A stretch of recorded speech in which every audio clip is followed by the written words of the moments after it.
나가겠습니다. 우리 찬송을 받아주셔서 예수님의 이름으로 기도드립니다. 이 시간 함께 찬송가 314장 찬송 드리겠습니다. 함께 314장입니다.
찬송가 이어서 93장 찬송 드리겠습니다. 93장입니다.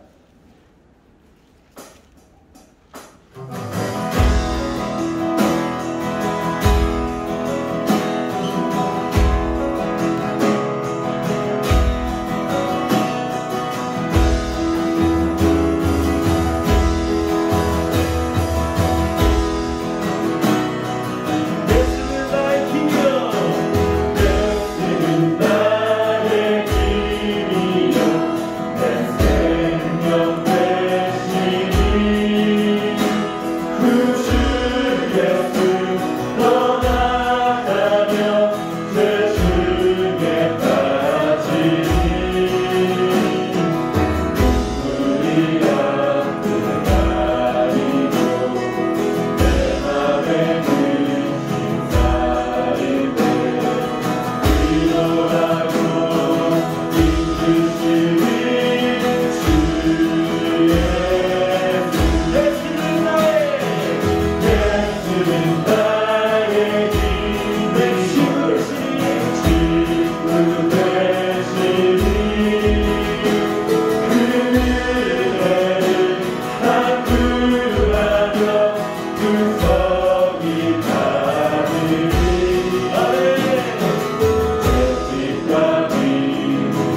주내하여 그 소망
찬송가 292장 찬송드리겠습니다.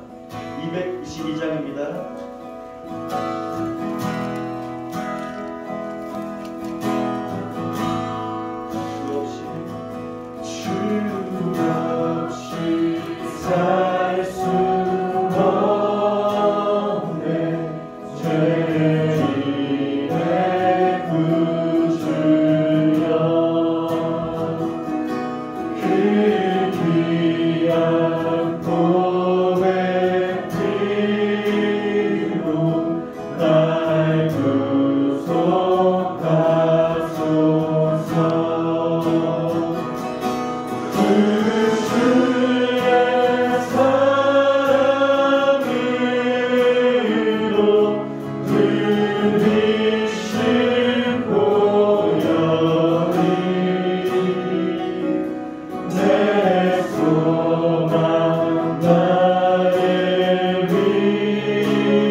받으사 십자가에 못 박혀 죽으시고 장사한 지 사흘 만에 죽은 자 가운데서 다시 살아나시며 하늘에 오르사 전능하신 하나님 우편에 앉아 계시다가 저리로서 산자와 죽은 자를 심판하러 오시리라. 성령을 믿사오며 거룩한 공예와 성도가 서로 교통하는 것과 죄를 사하여 주시는 것과 몸이 다시 사는 것과 영원히 사는 것을 믿사옵나이다. 아멘.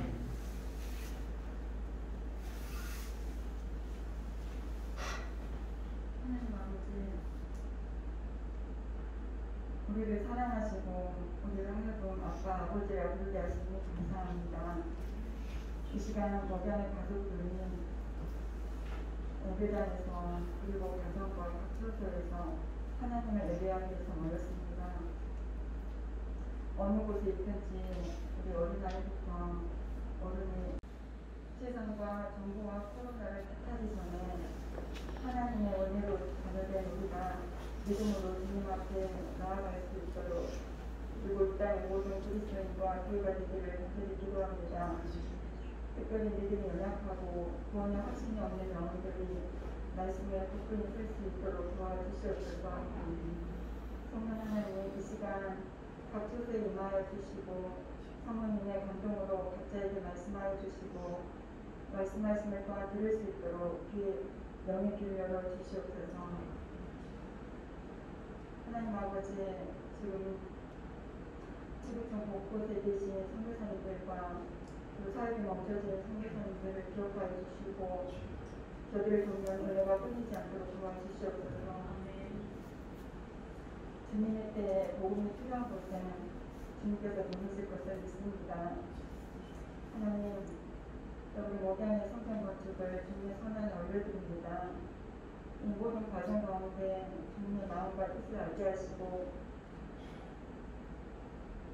그리고 한 걸음씩 인도하시는 주님께 순종할 수 있도록 도와주시옵소서. 연결을 앞두고 있습니다. 목양의 가족들이 오고 가는 모든 사람과 함께 하시고 코로나로부터 지켜 보호하여 주시옵소서. 특별히 외로운 이들에게 주님께서 함께해 주시옵소서. 이 시간 주님의 강단에 서서 말씀을 선포하실 목사님을 마음에 붙들어 주시기를 기도합니다. 인간의 연약함을 감춰주시고 성령의 두루마리를 입혀주셔서 말씀을 선포하실 때 성령의 도구로 온전히 사용하여 주시옵소서. 말씀을 듣는 우리 모두에게도 함께해 주셔서 말씀을 엇도갈 때마다 한 주간도 말씀과 동행하는 삶이 될 수 있도록 인도하여 주시옵소서. 우리 아버지 하나님께 영광과 찬송을 올려드립니다. 예수 그리스도의 이름으로 기도드립니다.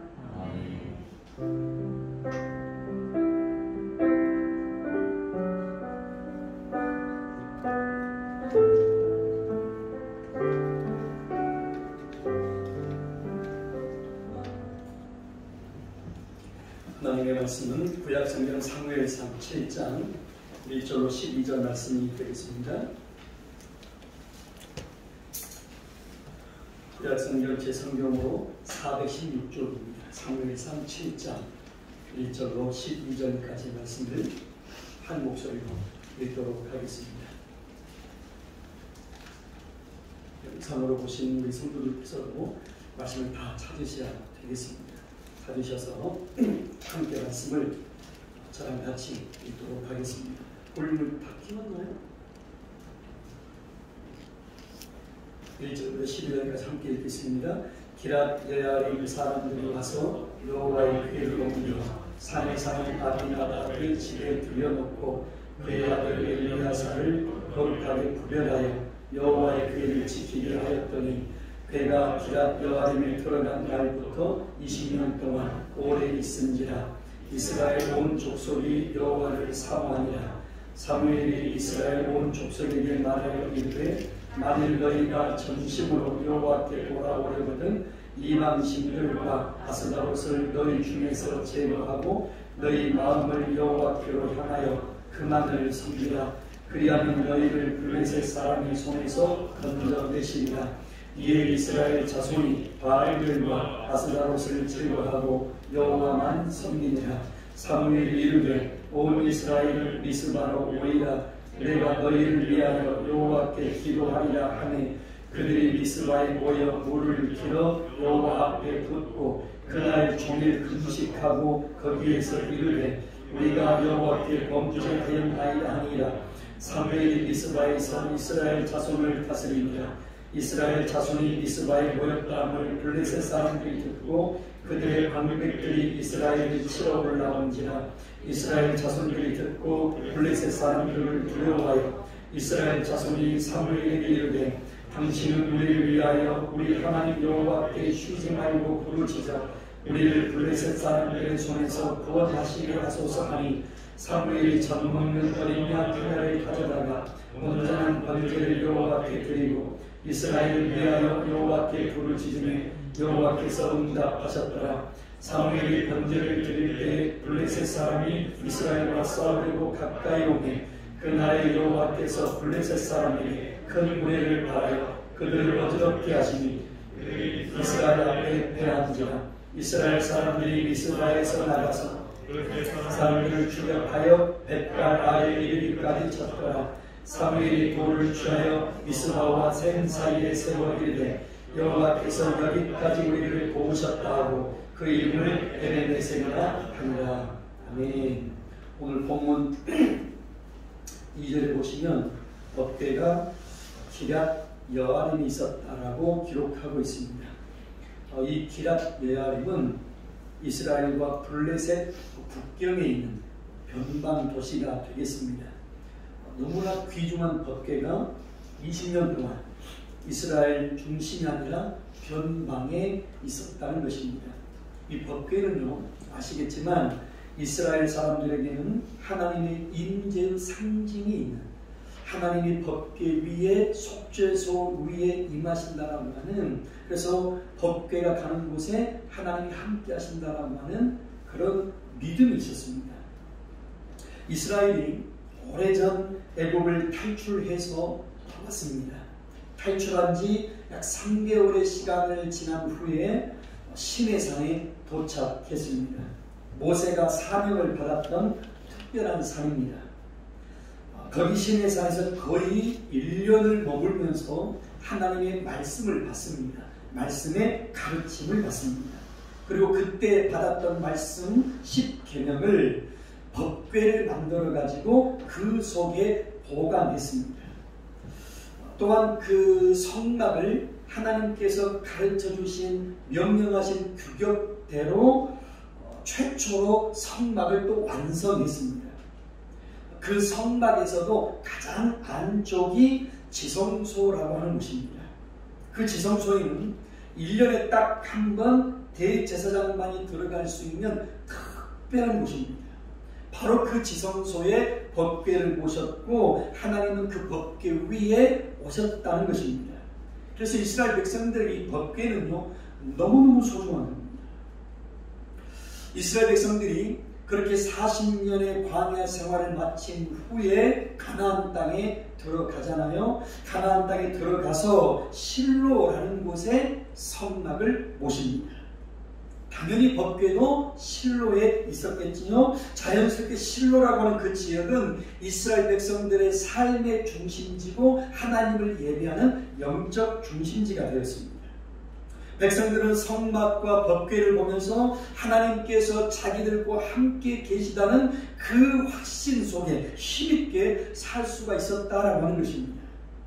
그런데 그랬던 그들이 가나안에 들어와 살면서 편해지면서 하나님 앞에서 멀어지기 시작합니다. 법궤는 여전히 실로 있었지만 백성들의 마음은 점점 세상으로 가기 시작했습니다. 이방 사람들이 섬기는 우상을 섬기기 시작했습니다. 여러분, 신앙이 흐트러지고 신앙이 타락하기 시작하면 항상 문제가 터집니다. 반드시 그렇게 됩니다. 잠깐 행복할지 모르나 반드시 문제가 터지게 되어 있습니다. 이스라엘이 타락하자 여지없이 블레셋이 이스라엘을 침공하게 됩니다. 전세가 점점 이스라엘에게 불리해집니다. 그래서 이스라엘 백성들이 무슨 생각을 하느냐? 그렇지, 하나님이 임하여 계신 법궤를 모시고 오면 이 법궤 때문에 하나님께서 우리를 도와주셔서 저 블레셋을 물리칠 수 있겠지라는 생각을 해요. 그러니까 실로에 있었던 법궤를 메고 홈리와 빈느하스라고 하는 제사장이 온 거예요. 이 홈리와 빈느하스도 타락한 제사장들이었습니다. 평소에 하나님의 법궤를 소중히 여기지도 않고 하나님의 말씀을 순종하지도 않았지만 다급하니까 법궤를 메고 나가면 하나님이 도와주시겠지, 부적처럼 법궤를 여겼다 그 말입니다. 무속신앙이고 기복주의 신앙인 거예요.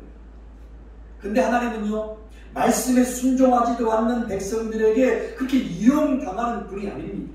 무당과 같은 분이 아니라는 겁니다. 법궤를 메고 나갔음에도 참패하게 되고 법궤마저 빼앗기게 됩니다. 제사장 홈리와 빈느하스도 거기에서 죽임을 당하게 됩니다. 그렇게 비참하게 패전 소식을 듣고 두 아들이 그 현장에서 죽었다는 소식을 듣고 법궤마저 빼앗겼다는 소식에 당시 사사였던 이스라엘의 대제사장 역할을 감당했던 그 아비 엘리마저도 그 소식을 듣고 충격에 의자에서 떨어지게 되고 떨어지는 순간 목이 부러져서 죽게 됩니다. 그 며느리도 그런 소식, 그 현장을 보고 아이를 낳으면서 죽어가게 됩니다.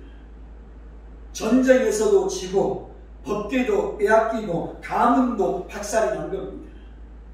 신앙이 무너질 때 잠깐 쾌락이 좋고 쾌락이 주는 즐거움이 클지라도 오래 가지 못하는 거예요.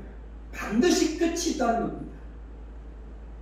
그렇게 법궤를 빼앗겼고 법궤를 빼앗아간 블레셋이 그 법궤를 자기들 나라에 가져갔습니다.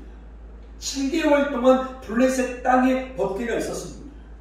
그 7개월 동안 하나님께서 블레셋을 치십니다. 결국 블레셋이 그 법궤를 다시 이스라엘로 돌려보내게 됩니다.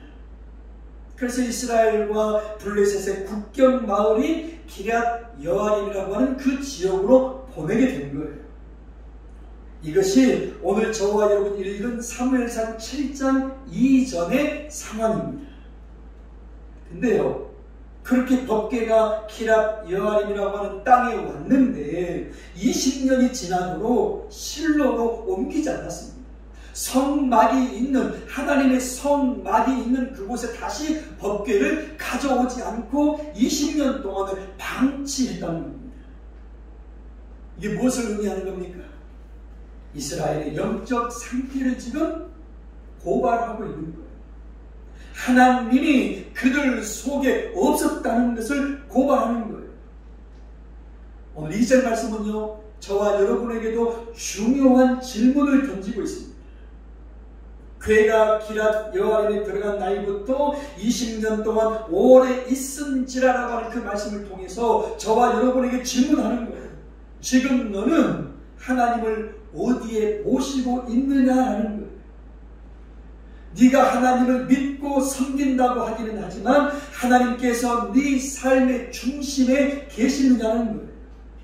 진심으로 하나님을 생각하고 하나님의 뜻을 알고 섬기면서 살고 있느냐는 그 질문을 하는 거예요. 아니면 하나님을 너의 삶의 변방에 모셔두고 있는 것은 아닌지 돌아보라는 의미 아니겠습니까? 하나님을 소외시킨 성도들의 삶 속에는요, 영적인 기쁨이 있을 수 없습니다. 세상의 기쁨이 훨씬 더 큽니다. 그런 삶에는 진정한 평안이 없습니다. 자신도 모르게 타락합니다. 변질되어 갑니다. 점점 세상과 타협하게 됩니다. 말씀이 삶의 원칙과 기준이 되어 나를 끌어가지 않습니다. 말씀을 들을 때는 찔리고 깨닫고 결심하기도 하는데 교회 당을 나가게 되면 다시 옛 습관대로 살아갑니다. 세상 습관대로 정욕대로 살아갑니다.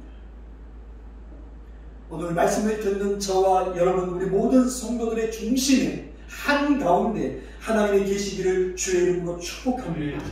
말씀을 계속 보면은요, 그렇게 20년이 지나고 나서야 이스라엘은 마음 중심에서부터 하나님을 갈망해요. 2절 끝부분에 보면요, 이스라엘 온 족속이 여호와를 사모하니라 라고 기록하고 있습니다. 여호와께서 삶의 중심에 오시기를 사모하기 시작했다는 말입니다. 그런데 이 사모하니라라고 하는 이 말씀은요, 더 깊은 의미로 들어가면 애통했다라는 뜻을 가지고 있습니다. 애통한 거예요. 이것은 뭘 말합니까? 하나님께서 내 중심에 없는 상황을 마음 아파했다는 거예요. 괴로워했고 애통했다는 거예요. 그거를 깨달았다는 거예요. 나 열심히 산다고 살았는데 내가 살아가는 그 삶의 중심에 하나님이 안 계셨다는 것을 그때서야 깨닫는 거예요. 알게 된 거예요. 하나님이 어느 순간 내 마음 저 귀퉁이에서, 저 구석에서 필요할 때만 꺼내 쓰는 물건처럼 그렇게 취급받고 있었다는 것을 알게 된 거예요. 20년 동안이나 기랏 여아렘 저 변방에 있었어도 이스라엘 백성들이 전혀 그거에 대한 생각이 없었던 거예요. 근데 그걸 깨달은 거죠. 애통했다 그 말입니다. 저는 이런 애통함이 저와 여러분에게 임하기를 기도합니다. 이런 사모함이 회복되고 충만해지기를 기도합니다. 주님께서는요, 마태복음 5장 4절에서 애통하는 자가 복이 있대요. 슬퍼하고 가슴을 찢고 괴로워하는 자, 애통하는 자가 위로를 받을 것이다 라고 말씀하셨어요. 야고보서 4장 9절 10절에서는 또 이렇게 말씀합니다. 슬퍼하며 애통하며 울지어다. 너희 웃음을 애통으로 너희 즐거움을 근심으로 바꿀지어다. 주 앞에서 낮추라. 그리하면 주께서 너희를 높이시리라 말씀하고 있습니다. 하나님을 내 중심에 모시지 않고 하나님을 하나님으로 예우에 드리지 않고 마음 한 구석에 모셔놓았던 것을 애통해 하라는 거예요. 세상 것에 취해서 세상 것으로 즐거워하고 세상 것으로 웃었던 그 웃음을 멈추라는 거예요. 이제는 스톱하라는 거예요. 오히려 하나님을 너희 중심에 모시지 살지 못했던 것들을, 네가 높아질 대로 높아졌던 것들을 이제는 깨닫고 슬퍼하고 애통하고 울으라는 거예요. 자세를 낮추라는 거예요. 근심하며 울라는 거예요. 지금 이 시대가 이것을 요구하지 않는가?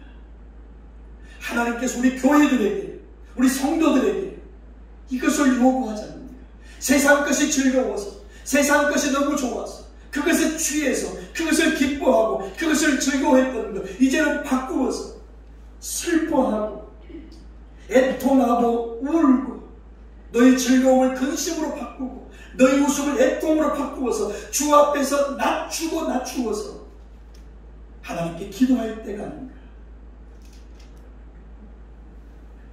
성경은요, 왜 그들이 그렇게 되었는지를 정확하게 진단하고 있습니다.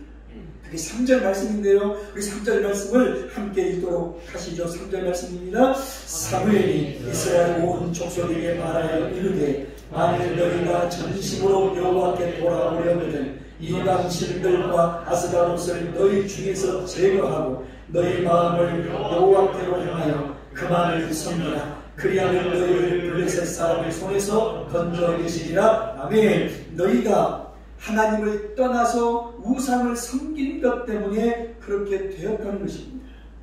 근데 이스라엘은요, 그렇게 생각했던 것 같아요. 하나님도 섬기고 이방신도 섬기는 일이 가능했다라고 생각한 것 같아요. 나는 하나님의 백성입니다.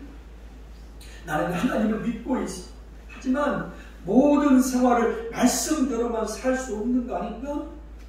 말씀도 따르지만 세상 방식도 참고하고 적절히 섞어서 사는 것이 더 지혜로운 것 아닌가? 어떻게 21세기를 살면서 성경 말씀 그대로 살 수 있어? 그대로 살 수 있는 건 차라리 세상에서 떠나야지. 어떻게 이런 세상에서 그런 생각이 있을 수 있다.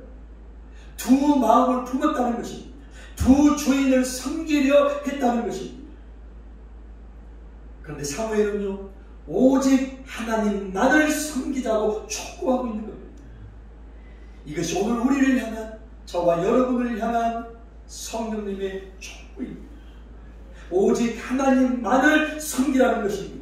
저와 여러분이 섬기고 있는 우상이 있다면 그 우상을 버리라는 거예요. 우상이 뭡니까? 다 아시잖아요. 하나님보다 더 사랑하는 모든 것, 그것이 건강이든 내 자신이든 내 자식이든 그것이 돈이든 그것이 어떤 것이든지 간에 하나님보다 더 위에 있는 모든 것들이 내 생각을 늘 지배하고 있는 그것이 하나님이 아니라면 그게 바로 우상 아니겠습니까?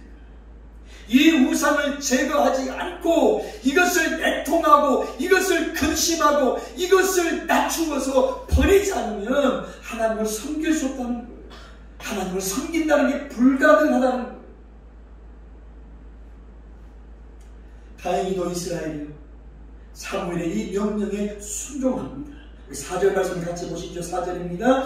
이에 이스라엘 자손이 바알들과 아스타롯을 제거하고 여호와만 섬기니라. 이스라엘 자손들이 그동안 섬기던 우상들을 제거했습니다. 철저히 애통하고 회개했다는 거예요. 돌아섰다는 거예요. 은혜 받을 준비가 되었다는 거예요. 실제로 5절과 6절을 보면 사무엘 선지자의 말대로 미스바에 모여서 금식하고 회개하며 하나님 앞에 겸손하게 나아갑니다. 하나님 앞에 납작 엎드립니다. 모든 백성이 눈물을 흘리며 애통해하며 금식하며 회개했습니다. 여러분이 회개만이 용서받을 수 있고 회개만이 하나님과 새로운 관계를 시작하는 출발점이 되고 회개만이 잃어버린 축복을 회복하는 전기가 되는 거예요. 회개가 그렇게 중요해요. 그래서 주님은 애통하는 자가 복이 있대요. 그 사람이 위로를 받을 거래요. 애통하는 자, 낮아지는 자를 하나님이 높이신대요. 우리 한국교회에도 이런 회개가 필요합니다. 우리 목양교회도 이런 기도가 필요합니다. 진실로 나라를 위해서 엎드리고 교회를 위해서 기도하는 성도들이 일어나야 합니다. 저를 따라서 한번 고백했으면 좋겠습니다. 제가 엎드리겠습니다. 제가 엎드리겠습니다. 제가 울겠습니다. 제가 울겠습니다. 제가 회개하겠습니다. 제가 낮아지겠습니다. 제가 낮아지겠습니다. 우리 성도님들께서 이런 마음, 애통하는 마음, 회개하는 마음으로 나라를 위해서, 교회를 위해서, 우리 자신을 위해서 기도할 수 있기를 주의 이름으로 축복합니다. 그런데요, 그들이 그렇게 모처럼 착한 마음을 품은 거 아닙니까? 겸손한 마음 품은 거 아닙니까? 하나님께로 돌아오려고 하는데 어떤 일이 벌어집니까? 블레셋이 가만두지 않아요. 공격을 해옵니다. 그게 7절 말씀이에요. 7절 말씀을 같이 읽어보겠습니다. 이스라엘 자손이 미스바에 모였다함을 블레셋 사람들이 듣고 그들의 방백들이 이스라엘을 치러 올라온지라. 이스라엘 자손들이 듣고 블레셋 사람들을 두려워하여 기습을 당한 거예요. 당연히 두렵고 당황합니다. 무방비 상태였고 블레셋은 철제 무기로 무장하고 있었습니다. 이때 혼란에 빠질 수밖에 없습니다. 더군다나 지금이 그 순간이 어떤 순간이었습니까? 진정으로 회개했습니다. 제대로 믿어보려고 결단하고 다짐하는 그런 대회를 하고 있었습니다. 근데 극한의 어려움이 온 거예요. 말씀대로 제대로 신앙생활을 하려고 할 때 이런 어려움이 있다는 거예요. 그럴 수 있어요. 말씀대로 살려고 하면, 제대로 한번 믿어보려고 하면 어려움들이 얼마나 많은지 몰라요. 우리 청년들 양육하면서도 느끼는 게 그 일도를 바꾸는 게 그렇게 힘이 들어요. 매일 하가다 하는 게 그렇게 힘이 들어요. 과거에 수십 년 동안 살아왔던 삶의 습관이 있었기 때문에 그 습관을 바꾸려고 하니 조금 바꾸는 게, 아침 10분 일찍 일어나서 기도하는 게, 말씀 보는 게, 찬송 한 곡 부르는 게 그렇게 힘이 들어요. 그리고 실제적으로 더 피곤하고, 직장에서도 빛이요 소금이요 선교사로 파송됐다라고 배우고, 맞습니다, 나 이제 돈 벌려고 그 직장 가는 게 아니라 선교사로 파송되어 갑니다라고 하는데 그곳에서 핍박을 받아요. 그곳에서 주일날 교회 가지 말라는 말을 들어요. 큰 부담을 가져요. 어려움이 있는 거예요. 그럴 수 있다 그 말입니다. 내가 말씀대로 살려고 작정하고 집에 갔더니 남편이 그냥 마음이 약하니, 자식들이 사건 펑펑 터뜨리니, 문제 일으키니, 속상한 일들이 막 일어날 수 있다 이 말입니다. 그런 상황에서 사무엘이 어떻게 합니까? 어린 양을 가져오게 합니다. 하나님 앞에 번제로 예배를 드립니다. 번제가 뭡니까? 레위기를 통해서 받지 않습니까? 제물의 전부를 태워서 하나님 앞에 드리는 제사가 번제의 제사. 이것은요, 자신을 온전히 드려 헌신하겠다는 다짐의 제사. 죽든지 살든지 하나님께 맡기겠다는 고백 아니겠습니까? 여러분, 세상에는요, 문제가 없는 사람이 없습니다. 우리가 살아가는 세상이 다 문제고 날마다 관해요. 문제는요, 날마다 발생합니다. 이 문제 끝난 것 같은데 또 다른 문제가, 이 고비 겨우 넘긴 것 같은데 또 다른 고비가 다가옵니다. 이게 인생입니다. 우리는 기도할 것이 얼마나 많은지 몰라요. 사무엘이 그런 온전한 번제를 드리고 하나님 앞에 기도했을 때 하나님께서 이렇게 응답하십니다. 10절, 11절 말씀을 같이 읽도록 하겠습니다. 10절, 11절입니다. 사무엘이 번제를 드릴 때에 블레셋 사람이 이스라엘과 싸우려고 가까이 오니 그날에 여호와께서 블레셋 사람에게 큰 노래를 벌하여 그들을 어지럽게 하시니 그들이 이스라엘 앞에 응한지라. 이스라엘 사람들이 미스바에서 나가서 블레셋 사람들을 추격하여 백발 아래까지 쳤더라. 아멘.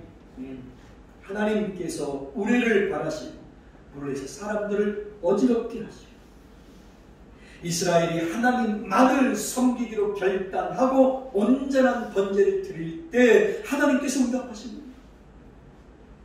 여기 모여서 예배를 드리는 우리 성도들입니다. 처소에서 계신 곳에서 예배를 드리는 우리 모든 성도들, 온전한 번제, 온전한 예배를 하나님께 드릴 수 있기를 주의 이름으로 축복합니다. 그렇게 예배 드릴 때 이스라엘을 하나님께서 구원하신 거예요. 사랑하는 성도 여러분, 하나님은 예배 예설의 하나님이십니다. 여기까지 도우시는 하나님이십니다. 생각하지 못하는 것까지 생각하시는 분이시고 기대하지 못했던 것까지 채우시는 분이시고 에베네셀을 여기까지 도우시는 하나님이시라는 거예요. 내가 전혀 생각하지 못했던 방향으로 하나님께서 기적을 베푸시고 그것이 우리에게 은혜로, 그것이 우리에게 위로로, 그것이 우리에게 축복으로, 그것이 우리에게 소망으로 오는 거예요. 내가 말씀대로 살려고 한 걸음 내디딜 때 정말 내 듣기가 힘든 상황에서 말씀에 순종하여 충성하고 한 걸음 내딛게 되면 바로 그 현장에서 다른 사람들이 경험하지 못하는 하나님의 만지심을, 하나님의 위로하심을, 함께하심을 경험하는 거예요. 살아계신 하나님이 지금도 나와 함께하시는 것을 경험하는 거예요. 그 신앙이 살아있는 거예요. 근데 세상을 타협하기 시작하면, 물들기 시작하고 변질되기 시작하면 어느 순간부터 하나님이 느껴지질 않아요. 하나님이 체험되어지질 않아요. 남의 하나님이에요. 저분이 간증하시는 저분의 하나님이에요. 나의 하나님이 아니에요. 여러분, 우리가 하나님을 온전히 섬기고 순종의 삶을 살기로 결단하면 하나님이 반드시 도우십니다. 나를 해치려는 것들이 아무리 많다 할지라도 반드시 살게 해주시는 분이신 것을 저는 믿습니다. 그래서 시편 27편 기자가 뭐라고 고백합니다. 여호와는 나의 빛이요 나의 구원이시니 내가 누구를 두려워하려. 여호와는 내 생명의 능력이시니 내가 누구를 무서워하리요 선포합니다. 악인들이 내 살을 먹으려고 내게로 왔을지라도 내가 그들을 두려워하지 않고 여호와께서 나를 보호하시기에. 그러니 그런 경험을 하면 할수록 내가 여호와께 바라는 한 가지 일이 이 땅에서 축복해 주십시오, 잘 살게 해 주십시오, 이 문제 해결해 주십시오, 저 문제 좀 풀어주십시오, 이게 아니라 내가 하나님의 전에 살기를 원합니다. 하나님을 더 알기를 원합니다. 하나님께 더 가까워지기를 원합니다. 그 기도가 나오게 됩니다. 우리가 지금 할 일은요, 우리 성도들이 지금 돌아보아야 될 일은 내가 지금까지 하나님과 어떤 관계로 신앙생활을 해왔는지를 살펴야 합니다. 그리고 하나님이 실로 성막 안에 있는 것이 아니라 저 변방 기랏 여야에 있었다면 애통하고 회개하고 근심하고 낮아지고 울어야 됩니다. 그래서 애통하는 자에게 주시는 위로를 받고 하나님 앞에 낮아져서 하나님께서 높이시고 회복시키는 그런 은혜를 받아야 합니다. 하나님은 여기까지 도우시는 에베네셀의 하나님이십니다. 모두가 끝났다고 더 이상 길이 없다고 할 때도 도우시는 하나님이십니다.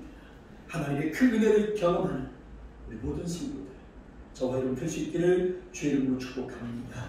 우리 찬송가 384장입니다. 찬송가 384장입니다.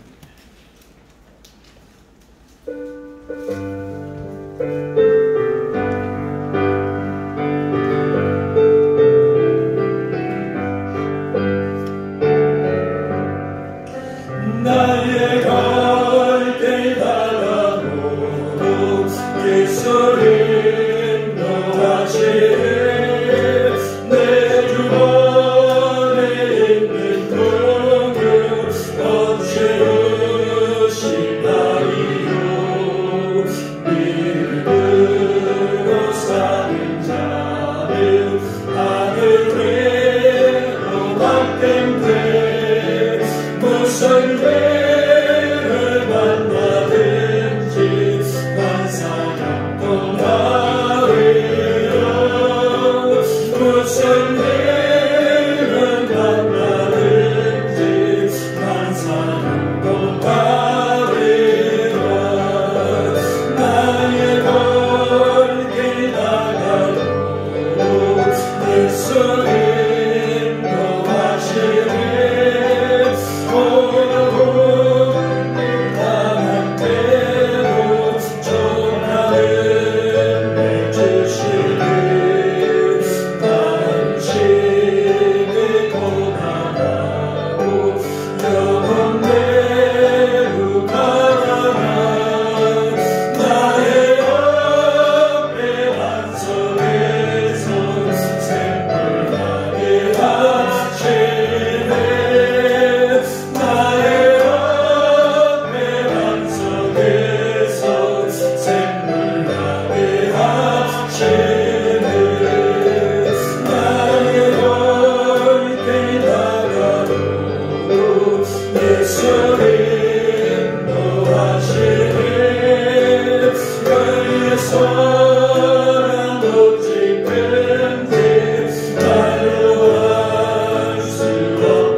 하나님 아버지,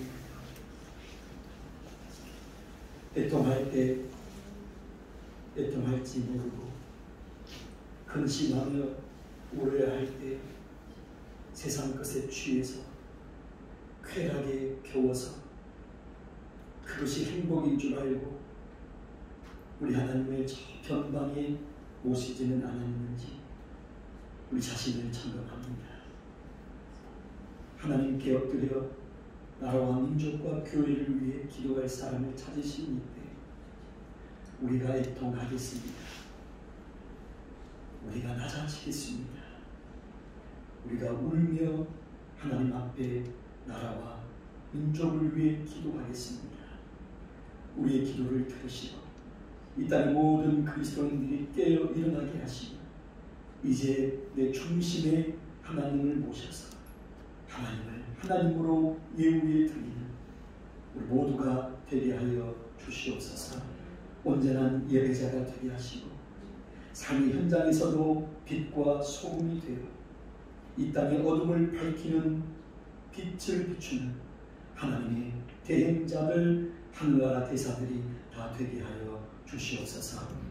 어느 곳에서 예배를 드리는 마음을 다해 하나님을 찾게 하시고 구하게 하시고 두드리게 하셔서 하나님과 늘 교통하는 삶을 살아가는 복된 삶을 살게 해 주시옵소서. 귀한 예물 하나님 앞에 올려드립니다. 또 이곳에 올 수 없어서 마음으로 모으고 있는 우리 성도들까지도 주님께서 받아주시고 하늘의 문을 여셔서 넘치도록 부어주시는 은혜와 축복을 받는 복된 삶을 살게 해 주시옵소서. 주 예수 그리스도의 은혜와 하나님 아버지의 사랑과 성령님의 교통하심이 오늘 함께 예배드리고 영상으로 예배하는 우리 모든 성도들의 영혼 가운데 삶 가운데 늘 함께 하시는 하나님의 은혜가 가득하기를 간절히 축원하옵나이다.